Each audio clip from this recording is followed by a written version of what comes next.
আসসালামু আলাইকুম। কেমন আছেন সবাই? আশা করি সবাই ভালো আছেন। তো আজ আমি আপনাদের জন্য যে ভিডিওটা আনলাম সেটা হচ্ছে কি করে রাতের বাসি ভাত বা বেঁচে যাওয়া ভাত দিয়ে আপনি ফ্রাইড রাইস করবেন। খুব সহজেই রেসিপিটা আর খুব মজার। অবশ্যই দেখবেন আর ভালো লাগলে সাবস্ক্রাইব করবেন। তো প্রথমে উপকরণগুলো বলে দিচ্ছি। আমি ভাত নিয়ে নিয়েছি 1 বাটির মতো, ডিম 2টো, তারপর পেঁয়াজ কুচি, মরিচ কুচি, পেঁয়াজের টুই কুচি আর ধনেপাতা কুচি। তারপর ঘি নিয়েছি, ঘি 1 চামচের মতো নিয়ে নেব। প্রসেসটা দেখিয়ে দিই।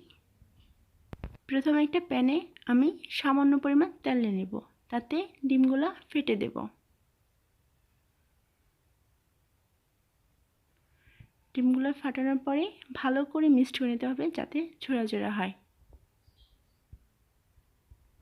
দেখুন 1 মিনিটের মধ্যে ঝোড়া ঝোড়া হয়ে আসছে। এখন এটা নামিয়ে ফেলবো। আবার একটু তেল দিয়ে প্যানে আমি পেঁয়াজ কুচিগুলো অ্যাড করে দেব। একটু ভাজা হয়ে আসলে মরিচগুলো অ্যাড করে দেব।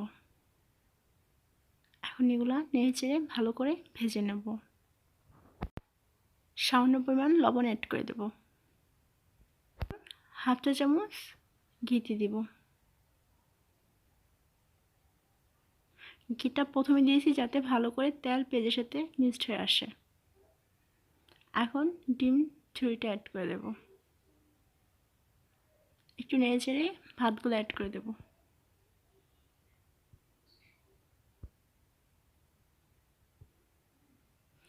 ভালো করে মিক্সড করে নেব উল্টিয়ে পাল্টিয়ে। এভাবে আমি প্রায় 2-3 মিনিট ভেজে নেব।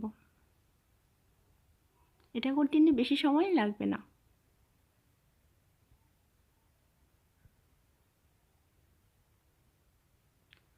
ভাজা হয়ে আসলে সবগুলা এখন এর মাঝে আমি পেঁয়াজের টুই আর ধনেপাতা কুচিটা অ্যাড করে দেবো। তো শেষ হয়ে আসলো, কারণ পেঁয়াজের টুই বেশিক্ষণ লাগবে না, কারণ বেশি ভাজলে এটা দেখতেও সুন্দর লাগে না আর এটা কীরকম নরম হয়ে আসে। এখন এটা নামিয়ে ফেলবো। তো গাইস, যদি ভালো লেগে থাকে আমার এই রান্নার প্রসেসটা, অবশ্যই চ্যানেলটা সাবস্ক্রাইব করবেন আর ফ্রেন্ড অ্যান্ড ফ্যামিলির মাঝে বেশি বেশি শেয়ার করবেন। ভালো থাকবেন সবাই।